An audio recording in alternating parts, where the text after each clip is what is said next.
기도하겠습니다. 전주신 아버지 하나님 감사합니다. 오늘도 이렇게 비록 동영상이지만 이렇게 말씀을 듣고 하나님 앞에 예배를 드리고자 합니다. 저희들의 부족함을 긍휼히 여겨주시고 축복해 주시고 함께 해주시고, 아버지 하나님, 이제 코로나19로 인하여 고통받는 많은 국민들과 신앙인들이 이제 회복되며 마음껏 하나님 앞에 예배 드리고 전도하고 구원의 참 복음을 깨달을 수 있는 축복을 허락하여 주옵소서. 오늘 예배를 주께서 지켜주시기 원하오며 예수 그리스도의 이름으로 기도합니다. 아멘. 성경 본문 사무엘상 10장 1절입니다. 사무엘상 10장 1절 말씀 대독하겠습니다. 이에 사무엘이 기름병을 취하여 사울의 머리에 붓고 입맞추어 가로되, 여호와께서 내게 기름을 부으사 그 기업의 지도자를 삼지 아니하셨느냐. 한 번 더 분독합니다. 이에 사무엘이 기름병을 취하여 사울의 머리에 붓고 입맞추어 가로되, 여호와께서 내게 기름을 부으사 그 기업의 지도자를 삼지 아니하셨느냐. 아멘. 오늘 말씀의 주제는 맛이 깊어져가는 사람이다. 맛이 깊어져가는 사람. 다시 말해서 신앙이 점점 성숙해져가는 성도다. 이런 의미입니다. 우리나라 음식의 대부분은 묵혀서 먹는 음식이 참 많이 있습니다. 뭐 김치도 묵혀서 먹는 거고, 된장, 뭐 간장, 심지어 고기도 이렇게 묵혀서, 생선도 묵혀서 젓갈로 해서 이렇게 먹는 음식이 의외로 많이 발달되었습니다. 우리는 이렇게 오래도록 묵혀있는 음식을 숙성이 잘 됐다, 이렇게 얘기합니다. 그러니까 모든 그 음식들이 숙성이 되면 될수록 맛이 깊어지는 것을 이렇게 알게 됩니다. 사실 음식이라는 것은 오랜 시간이 지나면 부패되는 것이 당연합니다. 그런데 오랜 시간이 지남에도 불구하고 부패되는 음식이 있는 반면에 숙성이 돼서 한쪽은 부패돼서 맛이 없고 썩고 사람을 상하게 하지만 또 한쪽은 맛이 있고 사람의 몸에 이로운 그러한 음식이 되기도 합니다.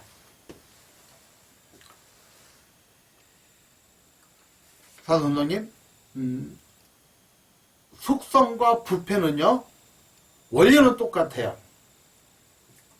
그런데 시간과 과정이 비슷하지만 결과는 정반대의 그러한 모습들이 나타납니다. 어쩌면 우리 삶도 마찬가지가 아닐까. 숙성된 인성과 부패된 인성이 있습니다. 신앙도 숙성이 된 신앙이 있고 부패가 된 신앙이 있죠.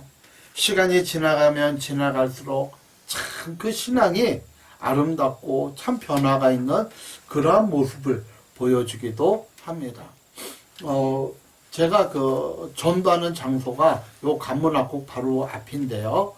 그 건너편에 보면 떡볶이집이 있고 그 옆에 뻥튀기 하는 장로님과 권사님이 계십니다. 참 좋으세요. 저한테 잘해줘서 좋은 게 아니라 그분들은 보통 오후 4시가 되면 두 분이 찬송가를 부릅니다.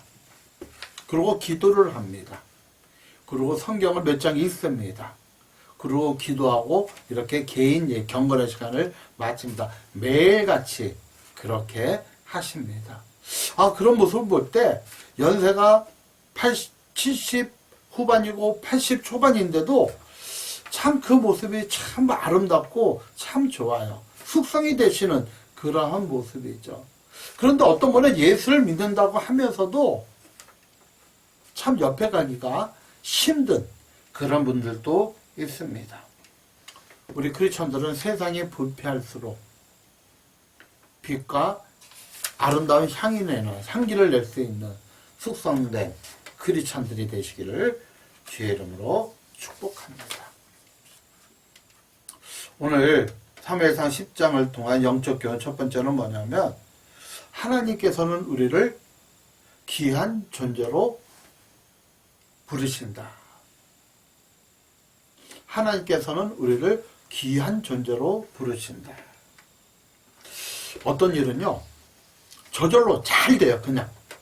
근데 어떤 일은 애쓰고 힘쓰고 해도 안 풀리는 경우가 많이 있습니다. 사울은요, 암나귀를 찾으려고 3일 동안 5지역을 돌아다니면서 애쓰고 힘쓰고 그 무더운 곳에 다녔지만 암나귀를 찾지 못했지만 사무엘 선지자는 하나님의 음성을 듣고 이제 베다니 지역에서 한 사람이 오는데 그 사람이 장차 이스라엘의 왕이 될 사람이다. 그러니까 기다리면 되는 거예요. 그냥 아무 노력 없이 기다려서 하나님의 음성을 통해서 사울을 찾아가지 않고 찾아오는 사울을 맞이하게 됩니다. 그러니까 우리가 받아야 할 축복 중에 하나는 저절로 되는 축복이 필요합니다. 따라하세요. 저절로 되는 축복이 필요합니다. 예, 저절로 되는 축복이 필요합니다. 사무엘상 9장 25절로 27절 요약해 보면 그들이 산당에서 내려 성에 가서는 사무엘이 사울과 함께 지붕에 담화하고 또 가로되 너는 이제 잠깐 서 있으라. 내가 하나님의 말씀을 내게 들리리라. 사울은 왕으로 선택을 받았어요. 그런데 아직 하나님에 대해서는 잘 몰라요. 가장 필요한 것이 뭐냐? 배워야 돼요. 지도자가 되길 원해서는 배워야 됩니다. 사랑하는 성도님, 우리가 세상에 대해서 뜻이 크면 클수록 또 성공하고 싶으면 성공할수록 뭐가 필요해요? 배움이 필요합니다. 아는 거라고 내버려 두지 말고 끊임없이 똑같은 거라도 반복해서 더 공부하고 더 귀한 것들을 발견할 수도 있죠. 배워야 돼요. 지금 요즘 이제 내년이 대통령 선거기 때문에 여당이고 야당이고 이제 경쟁 체계가 갑니다. 물론 이제 여당은 끝났죠. 대선 후보가 이제 끝났고 이제 야당에서 대선 후보를 뽑는데 이렇게 대선 후보가 얘기하는 것을 가만히 들어보면 아우 참 저렇게 해서 대선 후보가 될 수 있을까? 뭐 여당이고 야당이고 마찬가지예요. 사수님, 우리가 뜻을 품었다면 내 작은 것으로서 내 가정의 뜻을 품고 내 개인의 뜻을 품고 더 큰 어떤 뜻을 품었다면 공부하셔야 돼요. 배워야 돼요. 하나님 앞에 무릎 꿇지 않은 저와 여러분이 되시기를 축복합니다. 오늘 본문 10장 2절에 보면 내가 오늘날 나를 떠나가다가 베다민 경계 세사에 있는 라헬의 묘실 곁에서 두 사람을 만나리니 그들이 내게 이르기를 네가 찾으러 갔던 암나귀를 찾은지라. 그러니까 사울이 뭐라 그래요? 사무엘이 사울에게 뭐라고 얘기합니까? 네가 그렇게 애쓰고 힘쓰고 3일 동안 5지역을 돌아다니면서 찾던 나귀가 나를 떠나가면 어느 지역에서 어떤 두 사람이 너를 만날 터인데 그 사람이 나귀가 있는 곳을 알려주겠다. 이게 뭐예요? 사실 사울은요, 앞에 있는 것밖에 생각이 안 나요. 어떻게 하면 사무엘 선지자가 나귀를 알려줄 수 있을까? 아버지 나귀를 찾아야 되는데. 아니, 왕이 되겠다고 얘기함에도 불구하고 그는 가득하게 무슨 걱정만 있어요? 아버지의 암나귀만 걱정하고 있습니다.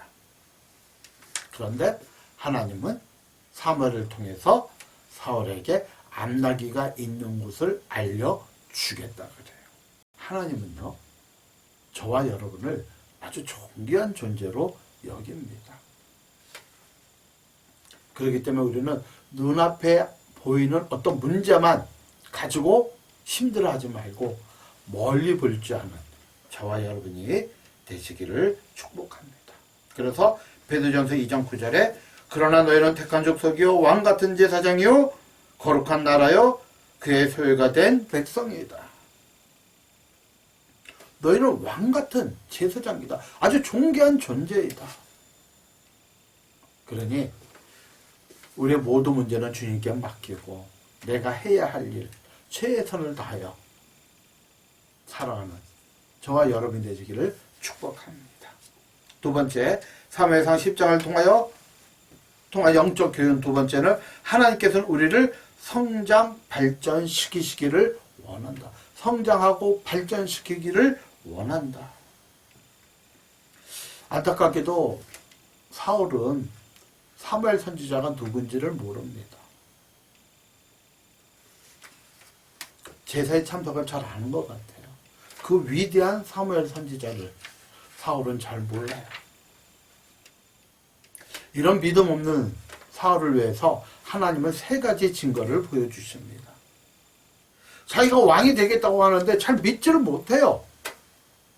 하나님이 우리를 귀하게 쓰겠다고 하는데 우리는 노땡큐에 잘 몰라요. 그래서 첫 번째가 뭐죠? 암나기를 찾았다고 얘기합니다.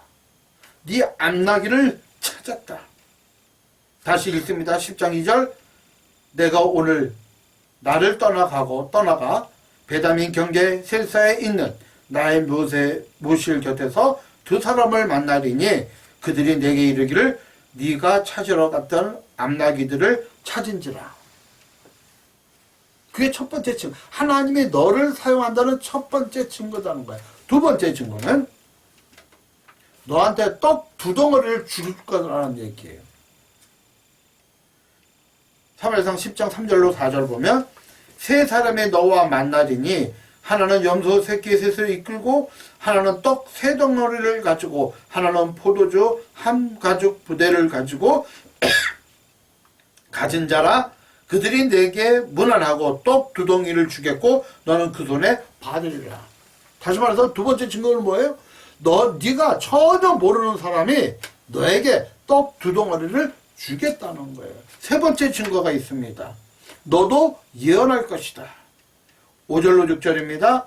선지자 무리가 상당으로부터 비파와 소고와 저와 수금을 앞세우고 예언하여 내려오는 것을 만들 것이요 너에게는 여호와의 신이 크게 임하리니 너도 그들과 함께 예언하고 변하여 세 사람이 돼. 너도 예언할 것이다. 첫 번째는 증거로 뭐예요? 나귀를 찾을 것이고 두 번째는 떡 두 덩어리를 줄 것이고 셋째는 너도 예언할 것이다. 지금 사울은 이스라엘의 왕이 되기 위해 하나님이 허락하셨지만 뭐가 필요해요? 신앙이 필요해요. 하나님이 나와 함께 한다는 것이 필요합니다. 우리가 각자의 삶을 살지만 하나님이 나와 함께 한다는 것을 믿고 살아가는 성도와 그것을 전혀 모르고 그냥 살아가는 성도의 삶은 분명히 다릅니다. 다를 수밖에 없습니다. 그래서 하나님은 사울에게 내가 너와 항상 함께 하겠다는 세 가지 증거를 보여주는 거예요. 첫째는 뭐라 그랬죠? 네 아버지 암나기를 찾을 것이다. 지금 사울에게서 가장 시급한 게 뭐예요? 아버지의 암나기를 찾는 거죠. 그렇죠? 염려와 위기가 있어요. 어떻게 할까? 어떻게 해야 되나? 아버지 암나기를 찾아야 하는데 어떻게 하나? 그것을 내가 찾게 해주겠다는 거예요. 그것도 전혀 너를 모르는 두 사람이 너한테 와서 찾게 해주겠다는 겁니다. 두 번째는 뭐죠? 떡 두 덩어리를 주겠다는 거예요. 너의 의식주를 내가 책임져 주겠다는 거예요. 전혀 모르는 사람 세 사람이 와서 떡 두 덩어리를 주는 거예요. 자기가 가지고 있는 떡 세 덩어리 중에서 두 덩어리를 내 손에 반드시 주겠다는 거예요. 전혀 모르는 사람이에요. 의식주를 책임져 먹고 마시고 입는 것을 책임져 주시겠다는 거예요. 네가 이스라엘의 왕이 되는데 염려하지 말라는 얘기예요. 내가 그 모든 것을 허락해 주겠다는 거예요. 왕이 되면 첫째는 백성들을 잘 먹여야 되죠. 셋째는 뭐죠? 영적으로 회복이 있죠. 네가 가다가 보면 많은 무리들이 나팔을 불고 꽹가리를 치고 징을 울리고 북을 치면서 내려오는데 그들이 예언하면서 내려올 것이다. 네가 그들을 만나면 너 또한 예언하리라. 하나님의 신이 너에게 감동해서 너 또한 예언할 것이다. 영적으로 회복시켜 주겠다는 거예요. 네 근심 걱정을 회복시켜 주고 너의 의식주를 회복시켜 주시고 너의 영적 모든 부분들을 회복시켜 주시겠다는 거예요. 믿음의 성장이 있죠. 이것들이 우리에게 필요함을 믿으시기를 축원합니다. 사무엘상 10장을 통한 영적 교훈 세 번째죠. 하나님은 우리가 새 사람이 되기를 원하신다. 하나님은 저와 여러분이 새 사람, 바뀌어진 사람이 되시기를 원하신다. 어떤 세상의 리더십을 통해서 바뀌어지는 것이 아니라 세상의 윤리를 통해서 바뀌어지는 것이 아니라 하나님의 신에 감동돼서 바뀌어지기를 원한다는 거예요.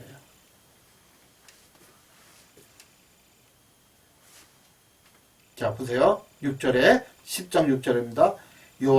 너에게는 여호와의 영이 크게 임하리니 하나님의 영 성령이 크게 임하리니 너도 그들과 함께 예언하고 변하여 새 사람이 되라. 성령 충만, 영적인 충만, 예수 그리스도 나의 구주를 영접하면 변화된다는 거죠.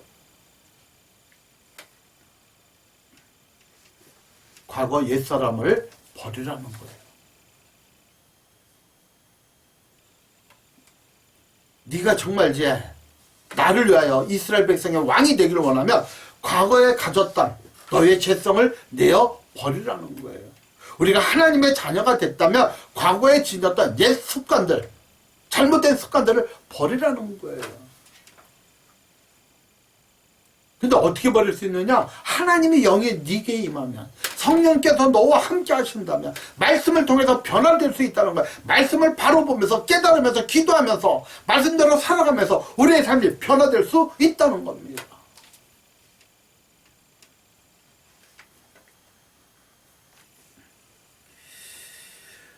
우리가 컴퓨터를 하다 보면요, 컴퓨터가 느려질 때가 있어요.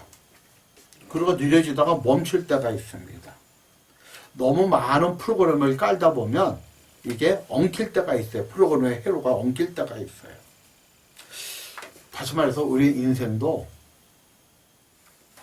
여러 가지 문제를 통해서, 갈등을 통해서, 염려와 위기를 통해서 문제가 뭉칠 수가 있어요. 선생님, 인생이 멈출 때, 더 이상 한 걸음도 나갈 수 없다고 생각할 때, 어떤 사람이 그런 얘기를 하더라고요. 왜 자살을 하느냐? 더 이상 아무것도 할 수가 없어서 자살하는 사람은 없대요. 무슨 얘기냐면, 자살이 길이라고 생각했기 때문에 자살을 한다는 거예요. 분명히 다른 길이 있으면 자살하지 않는데, 자살이 가야 할 마지막 길이라고 생각하기 때문에 자살한다. 인생이 멈춘 거죠. 컴퓨터가 완전히 멈추고 이 블루 스크린이 때 파랗게 이렇게 그 모니터가 뜨면은 어떻게 해야 됩니까? 방법이 없어요. 컴퓨터 안에 리셋 버튼을 눌러야 됩니다. 그러면 리셋 버튼을 한참 누르고 있으면 컴퓨터가 꺼졌다가 다시 켜집니다. 그러면 다시 컴퓨터가 회복이 돼요. 우리 인생이 더 이상 어떤 방법이 없어요. 아무런 방법이 없다고 생각할 때가 있습니다. 꼬이고 풀리지 않는 문제들, 너무 꼬였다고 생각한 문제들. 그런데요, 하나님을 만나보세요. 정말 성숙한 신앙이 되어주시고 하나님을 통해서 그 여러분의 인생에 리셋을 하시기를, 다시 시작하시기를 주의 이름으로 축복합니다. 어떤 사람은 동일한 시간, 동일한 사건 속에서 부패하고 썩어지고 다른 사람까지 피해를 주는 사람이 있는 반면에, 어떤 사람은 동일한 시간, 동일한 사건을 통해서 성숙해지고 더욱더 하나님 앞에 가며 다른 사람을 함께 살리는 사람도 있다는 거예요. 고린도후서 5장 17절에 그런즉 누구든지 그리스도 안에 있으면 새로운 피조물이라. 이전 것은 지나갔으니 보라 새 것이 되었다. 누구든지 인생이 꼬이든지 위기에 있든지 어떠한 어려움이 있든지 누구든지 예수 그리스도 안에 있으면 새로운 피조물이라. 새로운 피조물, 다시 시작할 수 있다는 거예요. 이전 것은 지나갔으니 보라 새 것이 되었도다. 그런 우리 성도님들이 되시기를 주의 이름으로 축복합니다. 기도하겠습니다. 하나님 감사를 드립니다. 지켜주시고 축복하시고 긍휼히 여겨주시고 우리 인생이 점점 성숙해져가는, 변화돼가는, 점점 하나님과 아름다운 교제를 통해서 그 인생이 정말 멋지게 살아갈 수 있는 저희들 되게 하여 주옵소서. 감사를 드리며 예수 그리스도의 이름으로 기도합니다. 아멘.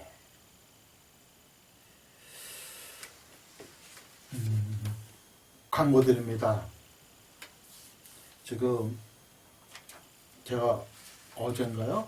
이렇게 뉴스 듣기는 다음 주가 되면 이렇게 접종하신 분들이 70%가 되어 간다 그러더라고요. 그래서 지금 마지막 이렇게 거리두기를 하고 있는데 어쨌든 건강 지켜주시고요. 정말 다음 달에 둘째 주가 됐던 셋째 주가 됐던 가능한 한 우리가 예배를 드릴 수 있도록 올 3월부터 아니죠. 언제부터 예배를 못 작년 2월부터 예배를 못 드렸는데 참 많이 힘들었거든요. 저도요. 조금만 더 참고 기도하시고 인내하시고 건강 이렇게 지켜주시기를 바랍니다. 혹시 백신을 맞지 않은 우리 성도님이 계시다면 백신을 꼭 맞아주시기를 바랍니다. 예, 우리가 다음 달에 예배를 드려도 백신 맞는 분만 예배를 드리도록 할 겁니다. 백신을 맞지 않은 분들은 예배에 참석하기가 어렵고요. 제가 미리 준비한 동영상을 보내드릴 것입니다. 그리고 당분간 예배 시간에도 마스크를 쓰시고요. 그리고 당분간은 식사는 하지 않습니다. 기억해 주시고 그래도 함께 모여 예배 드리니 기쁜 우리가 되기를 축복합니다. 기도하겠습니다. 이제는 우리 주 예수 그리스도의 원하시는 은혜와 우리 아버지 하나님의 지극하신 사랑과 성령께서 말씀을 통하여 깨닫고 말씀대로 살아가길 원하는 사랑 성도들에게 지금부터 영원토록 함께 하시기를 축원하옵나이다.